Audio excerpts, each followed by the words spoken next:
Olá, malta, sejam muito bem-vindos a mais um episódio de Capital News. O meu nome é Sancho Sampaio. E o meu é Sérgio Rodrigues. E antes de começarmos com as notícias desta semana... Se não quiser sofrer golos, investe no treino. Ainda continua a fazê-lo. Por isso, se não quiser perder dinheiro em comissões, invista com o parceiro certo. Invista em ações e ETFs com a XTP. Escolha a XTP e investe em ações com 0% de comissões. Começando então agora com as notícias, e a primeira é uma bastante interessante que eu vi sobre como gerir as finanças em casal.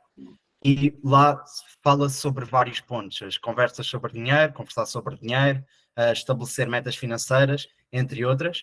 E uma delas que eu vi era criar um orçamento. Então, um orçamento pessoal ou um orçamento de casal não são assim tão diferentes. A grande questão é o que é que está dentro desse orçamento.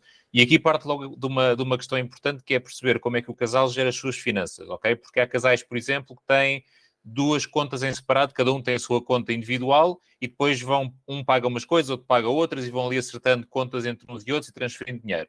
Há quem opte por ter uma conta conjunta ou uma conta única, onde tudo é recebido e pago de lá, ou então uma conta conjunta, tipo uma terceira conta, onde as duas pessoas colocam lá o seu dinheiro, ou uma parte do seu dinheiro, e depois as contas são pagas de lá. Isso é o que vai fazer a diferença, ou seja, se for um casal, por exemplo, que tenha apenas as suas duas contas individuais, e depois uns vão pagando umas coisas, outro vai pagando outras e acertando, o orçamento é só um, que é o pessoal, e cada um vai ter o seu. Se o casal optar por ter uma conta conjunta, seja a única conta ou seja mais uma conta para pagar as despesas, então vai ter este segundo orçamento, digamos assim, porque tem o seu orçamento pessoal da sua conta com os seus rendimentos e gastos e depois tem um outro orçamento desta outra conta em que os rendimentos vão ser basicamente as transferências que as pessoas fizerem para lá e depois os custos vão ser todos aqueles que saírem de lá. Mas a lógica é exatamente a mesma e, na verdade, aquela regra que se aplica e que nós costumamos falar aqui do 50-30-20, por exemplo, ou do 80-20, ou de outro método qualquer de gestão de orçamento, pode-se aplicar na perfeição a esta conta do casal, onde, por exemplo, o casal mete lá 500 euros cada um por mês, ou seja, 1000 euros estão lá disponíveis naquela conta do casal. E eles sabem que desses 1500 é para pagarem a renda de casa e as contas e etc. 300 é para irem os dois jantar fora e para irem de férias. E 200 é para uma poupança conjunta que eles estão a fazer para algo. Okay? Por isso, a lógica em termos de orçamento é exatamente a mesma. A diferença é que tem que se perceber o que é rendimentos e gastos individuais e, neste caso, rendimentos e gastos do casal e geridos numa conta separada. Mas, na verdade, a lógica é exatamente a mesma para os dois tipos de orçamento. Ok, isso até era uma dúvida que eu tinha, no sentido em que, criando um orçamento em casal, se deve também fazer uma poupança ou se usamos só para investimentos e para os gastos, porque acabava por ser às vezes uma poupança uma coisa mais individual, ou pelo menos era essa a ideia que eu tinha. Mas a poupança também pode então ser aplicada depois para alguns objetivos em casal, o que acaba por fazer também sentido. Ok.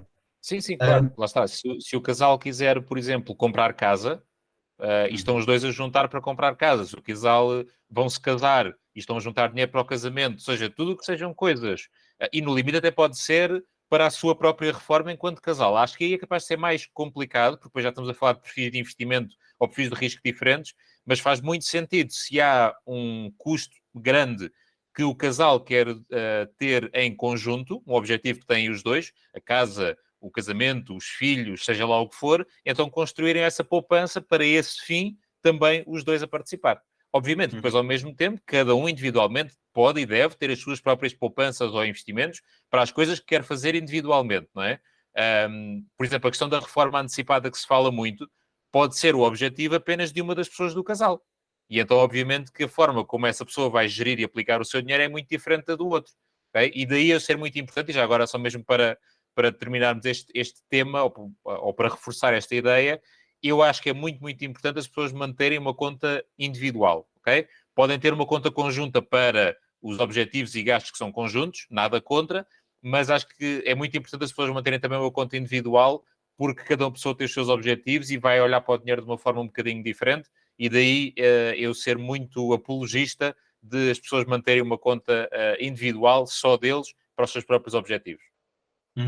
E deixa-me só tocar em um ponto que tu falaste. Eu não sei se existe alguma regra que nós podemos usar para isto, ou alguma chave de ouro, digamos assim, mas nós aqui no orçamento em casal imagina que nós temos a parte do investimento, e uma das coisas que nós já Uhum. falámos é que existem pessoas com perfis diferentes para investir. Quando não é uma pessoa, quando é um casal, e imagina que as duas pessoas a nível de perfil são muito diferentes em investimento, como é que tu adaptas o tipo de investimento que tu vais fazer como casal? No sentido em que imagina uma pessoa quer mais risco, outra menos risco, uma gosta mais de X ativo, outra de Y. Uhum. Como é que nós, a criar esse orçamento, percebemos onde é que devemos fazer esses investimentos? Esse é o problema das contas conjuntas, é que a partir do momento em que colocas todo o dinheiro junto, perde-se um bocadinho a noção do que é de um e o que é de outro, ok? Yeah. E por isso eu dizer que poupanças pura e dura em conjunto para algo é uma coisa tranquila, em que lá está, colocas num produto que é a partir de lá está de poupança, por isso capital garantido, rentabilidade garantida, porque estás a poupar e isso independentemente de ser em casal ou não, é sempre um bom princípio. Quando estás a juntar dinheiro para um objetivo de curto prazo, digamos assim, fazeres uma poupança e não necessariamente um investimento, logo à partida será sempre uma boa ideia. Sendo em casal, ainda melhor para lidar com essa questão dos riscos. Mas essa é a dificuldade. Quando entramos em investimentos em conjunto, a coisa é um bocadinho diferente, não é? Porque aí, como é que tu vais fazer? Lá está, imagina, esse exemplo que estavas a dar, tens uma pessoa muito conservadora e uma pessoa muito arriscada, não é? O que é que vais fazer? Metade do dinheiro vai para ações e metade vai para um certificado de aforro? É difícil, depois a parte conservadora não vai estar confortável com metade do seu dinheiro, que também é estar em ações. E por isso eu acho que lá está, investimento, poupanças em conjunto, sim, porque há um objetivo comum e estão-se a poupar dinheiro para seja lá o que for, e investimentos em conjunto. Se as pessoas não estiverem realmente muito bem alinhadas nos perfis, tenho muitas dúvidas que vá funcionar e acho que vai dar muitas dores de cabeça de uma forma geral. E, na verdade, nem é preciso ser um casal. Estamos a pensar, se duas pessoas quiserem fazer um investimento, juntar-se e fazer um investimento qualquer, elas têm que estar muito alinhadas no tipo de Exatamente. investimento, nas regras do investimento, porque senão aquilo não vai correr bem. Lá está, dois sócios que decidem uma empresa, aquilo tem que estar muito bem alinhado do que é que eles vão fazer, não é? Porque senão não vai correr bem. E num casal, é o problema ainda é que os sócios separam-se, cada um vai à sua vida. No casal é um bocadinho mais difícil, também se podem separar e ir cada um à sua vida, naturalmente.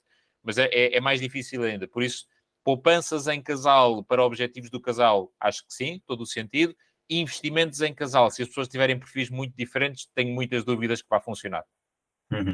Ok, e eu vou pegar aí nesse teu ponto da parte da poupança e passamos para a segunda notícia, que é um guia prático de como subscrever certificados da Forro, em que nós falamos sobre a nova série F dos certificados da Forro, e um dos pontos que eu gostava de abordar aqui é, nós para subscrever um certificado da Forro, temos vários sítios onde o podemos fazer, seja as lojas CTT, espaços cidadão, etc. Existe alguma diferença entre cada um deles? Ou é completamente irrelevante onde é que tu vais fazer essa subscrição? Não, é exatamente igual, até porque o produto é o mesmo, ok? Porque depois o produto é o mesmo, certificados da Forro, depois são comercializados em diferentes canais, digamos assim, mas o produto é exatamente o mesmo, tem exatamente as mesmas condições. Há uma coisa que é importante nós sabermos, que é a primeira subscrição tem que ser sempre feita presencialmente nas lojas do CTT, ok? Do CTT, Correios, não CTT, Banco, apesar de às vezes até estarem os dois espaços juntos, mas onde estiver separados é no CTT, Correios, ok? A primeira subscrição tem que ser feita presencialmente no CTT, depois a partir daí é que já há mais opções. Mas na verdade é exatamente igual porque o produto é o mesmo, ok? Depois a partir daí já está. Há pessoas que gostam de ir presencialmente ao CTT, há pessoas que gostam de gerir online e cada vez mais pessoas aderem aos serviços online, pois existe a plataforma que se chama a Fornet, onde depois da primeira subscrição é possível fazer novas subscrições, resgates e tudo isso diretamente online. Recentemente, isto é uma novidade, tem 2 meses mais ou menos, é possível fazer através dos bancos, porque não era possível, os bancos não eram comercializadores de certificados da Forro até há 2 meses, mas o governo, porque para todos os efeitos os certificados da Forro são de dívida pública, é um produto do governo, um produto de poupança promovido pelo governo, e então o governo, para melhorar até o alcance e a facilidade com que as pessoas subscrevem, também passou a permitir, desde junho, salvo erro, nos bancos normais, nos balcões, também ser possível fazer esta subscrição do certificado de aforro, ok? Mas é exatamente igual, o produto é exatamente o mesmo, segue sempre as mesmas regras, por isso a forma que a pessoa escolhe é mais uma questão de gosto, não há hipótese de ser mais rentável num lado do que no outro, não porque o produto é exatamente igual. E por falar em rentável, sabemos que houve uma queda da taxa de juros da série antiga, a série E para a série F, e uma questão que eu tinha para te fazer era, as pessoas que investiram ou que fizeram o primeiro investimento de certificados de aforro na série E, se agora fizerem um reforço, esse reforço que vão colocar já vai ser aplicado à taxa da série F ou ainda à da série E? Os certificados de aforro não têm reforço, ok? Ou seja, sempre que há uma subscrição, é uma nova subscrição. E é a subscrição na série que estiver a ser comercializada. Por isso, quem subscreveu na série E, aquilo tinha um prazo de 10 anos e, obviamente, lá está, a taxa de juros e as regras de cálculo vão se manter durante os 10 anos que foram contratados. Mas quem colocar dinheiro novo agora vai subscrever a série F, a nova, okay? Que baixou a taxa. A fórmula de cálculo baixou, ela era Euribor a 3 meses mais 1%. E agora é só Euribor a 3 meses, e antes estava limitada a 3,5%, agora está limitada a 2,5%, que é onde está, okay? Porque a Euribor a 3 meses está perto dos 4%, mas a série é limitada neste momento a 2,5%, e então é nessa taxa de juro que está. Por isso, quem estiver a subscrever agora, independentemente, até pode ter séries A, não faço ideia quando é que foi lançada a série A, mas imagina que tenha, não interessa, a pessoa só consegue subscrever a série que estiver em comercialização, ou seja, a série E foi encerrada, não é possível subscrever mais, quem já a tinha mantém obviamente as regras que tinha, para novos valores, toda a gente vai subscrever é a nova série F. Ok. E para terminar, a última notícia é, eu vou ler à letra o nome, desvendando o comportamento do S&P 500 em 2023. E o primeiro ponto que eu gostava de abordar aqui é a importância do efeito de longo prazo nos índices. Nós conseguimos ver a rentabilidade em 2019 foi de 28,88%, em 2020 16,26%, 2021 26,89%, em 2022 foi negativa de 19,44%. O que é que é interessante nós vermos aqui? Uma pessoa que normalmente ouve falar do S&P 500 e arrisco-me a dizer que é o primeiro que tu ouves falar quando começas a ouvir índices, é o mais conhecido, certo. E vê, opa, isto parece-me interessante, em 2019 cresceu, em 2020 cresceu, 2021 cresceu, agora estamos em 2022, vou investir. Isto à partida vai correr bem. Claro que há aquela regra do não te baseies em informação passada para prever informação futura, mas ajuda a fazer cálculos, ajuda a prever, não é?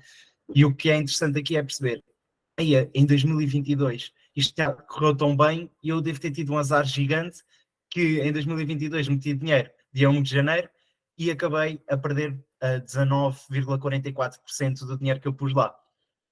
Daí ser muito falada a ideia de que os índices não fazem sentido fazer um investimento a curto prazo, e a curto prazo refiro-me a 1 ano, 2 anos, 3 anos, ainda pode ser considerado curto prazo ou médio prazo. E então a ideia aqui é nós vermos historicamente, não é? Qual é que foi o desenvolvimento deste índice, e o ano 2022 foi muito interessante para nós conseguirmos perceber, já que em 2023 até agora pelo menos teve um crescimento outra vez positivo, é um bom exemplo que nós temos de que não devemos olhar para isto anualmente, mas sim num longo prazo. E outro ponto que eu achei extremamente interessante aqui de nós percebermos é o grande responsável, pelo menos por este ano, do crescimento do S&P 500.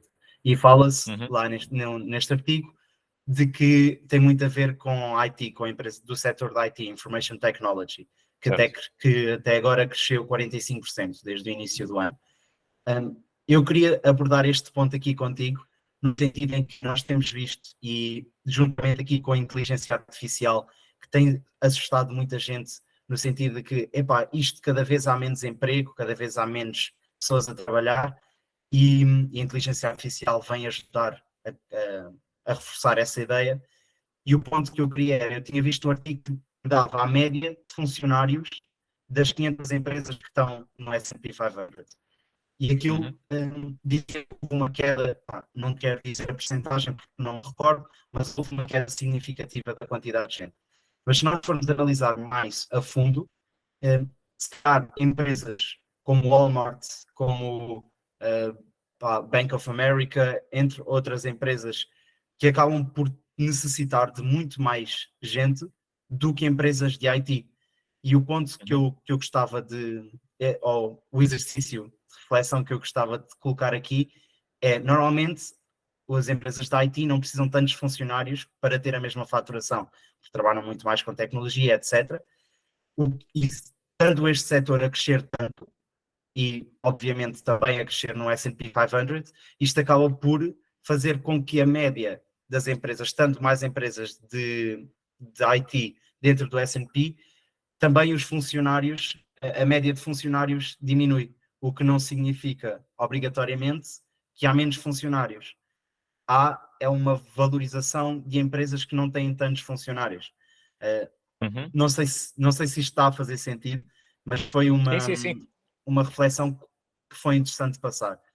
E eu gostava de colocar aqui uma questão que é, vendo estes 45% no setor de IT crescer tanto, achas que faz sentido, ou achas que é uma opção mais interessante investir num índice IT relativamente no S&P 500? Sim, isso é uma boa pergunta, porque lá está. Nós olhamos aqui para o setor do Information Technology e ele cresceu desde o início do ano 45%, contas redondas, não é? E olhamos para o S&P todo e ele valorizou só 18%. Porque depois tem setores como, por exemplo, utilities e energia, que estão até com rentabilidades negativas e por isso é que o S&P como um todo está abaixo do setor de IT. Eu tenho muitas dúvidas, obviamente depende muito do ponto em que cada investidor está, da estratégia de cada um, isso acima de tudo é o mais importante, mas investirmos num setor só, seja Information Technology ou outro qualquer, traz um desafio adicional, que é, o que é que vai acontecer daqui a 2 anos, 3, 5, ok? E vai-se ligar aquilo que estavas a falar no início, que é nós olharmos para os investimentos a longo prazo, provavelmente a coisa vai funcionar melhor do que se olharmos a curto prazo. Agora, se perguntares, o setor da Information Technology vai continuar a crescer? Eu diria que à partida sim. Quanto mais tempo passa, mais informatizadas estão as coisas. Agora, com todo este boom da inteligência artificial, que é claramente responsável, diria eu, por uma grande parte deste crescimento deste setor, neste ano essencialmente, não é só de agora, mas neste ano principalmente, e eu acho que isto é um caminho que vai continuar por aqui durante muitos anos, não é? Agora, vamos imaginar, por exemplo, que a inteligência artificial, lá está, responsável por uma boa parte deste crescimento, começa a dar problemas e começa a haver problemas de regulamentação e que os governos começam a meter limites à investigação e desenvolvimento, à aplicação da inteligência artificial. Vamos supor, não é? Pode acontecer. Isto sair um bocadinho do controle das empresas e das pessoas e os governos, bem ou mal, não vamos entrar nessa discussão agora, comecem a impor limites nisto. O que é que vai acontecer? Isto vai começar a andar para trás, ou pelo menos vai estagnar. O que quer dizer que se vai estagnar aqui, é provável que os investidores vão colocar nesse dinheiro, porque eles não querem ter o dinheiro parado, não é? E vão agarrar nesse dinheiro que está em Information Technology e colocar noutra coisa qualquer. Se eu estiver a investir no S&P, ou noutra coisa qualquer, mas vamos sempre olhar esta perspectiva do investir no mercado todo versus investir num setor específico ou numa empresa específica. Se isso acontecer, e eu investir no S&P 500, eu vou estar sempre bem, não é? Porque há de haver outro setor qualquer que vai crescer para compensar esse decréscimo de IT. Se eu estiver a investir só no IT, eu vou levar com o impacto todo do decréscimo desse setor. Por isso, isto é especialmente importante para novos investidores ou investidores com pouco capital, em que a questão da diversificação é ainda mais importante. E eu percebo que olharmos a isto e ver, ok, mas se eu podia estar a ganhar 45% este ano, porque é que vou estar a ganhar só 18%? Essa é que é a questão. É que o que é que vai acontecer em 2024, 25, 26? Ninguém sabe, ok? Por isso, eu acho que faz sentido para todos os investidores terem investimentos o mais genéricos possível, o mais abrangentes possível. E à medida que depois vão ganhando não só o capital, a quantidade de capital que têm para investir, mas acima de tudo, conhecimento e estratégia e tudo isso, irem afunilando um bocadinho mais para determinados setores, como por exemplo a IT ou outro qualquer. Agora, muita atenção a estes riscos de estarem expostos a um determinado setor, é que se houver alguma coisa que impacte esse setor, alguma coisa, um fator externo qualquer, imagina, um ciberataque A China descobre que consegue, via inteligência artificial que a NVIDIA desenvolveu, entrar no sistema de segurança dos Estados Unidos e há um ciberataque qualquer. O sistema, todo o mundo da inteligência artificial e do IT norte-americano especificamente, vai sair grandemente afetado. E é uma coisa que, quer dizer, no limite pode estar a acontecer neste preciso momento, estamos a gravar isso e não sabemos, não é? Por isso, eu tenho muitas dúvidas sobre investir em setores específicos, sejam eles quais forem, porque acho que todas as coisas são relativamente voláteis, ok? As coisas sobem e descem e o mundo vai rodando, salvo exceções como, por exemplo, energia, ok? Eu acho que o mundo vai sempre precisar de energia, vai sempre precisar de água, vai sempre precisar de agricultura, ok? Há aqui determinados setores, o que se chama setores defensivos, em que aí é complicado, o mundo até pode mudar, mas é complicado deixarmos de precisar deles ou haver uma coisa que os afeta assim tão grande. Mas, por exemplo, energias verdes ou outras, se for mais específico, já tenho mais dúvidas, porque pode haver qualquer coisa que afeta aquele setor da energia. Agora, energia como um todo, acho que vamos sempre precisar. A lógica é sempre essa, e por isso lá está, pensando nessa perspectiva de longo prazo, acho que quanto mais abrangentes forem os nossos investimentos, melhor protegidos vamos estar para as 1001 coisas que podem acontecer por esse mundo fora e sobre o qual não temos controle absolutamente nenhum. Bom, e assim terminamos mais um episódio de Capital News. Já sabem que têm um link na descrição de todas estas notícias, se quiserem saber mais em detalhe aquilo que nós estivemos a falar, e esperem por nós na próxima semana.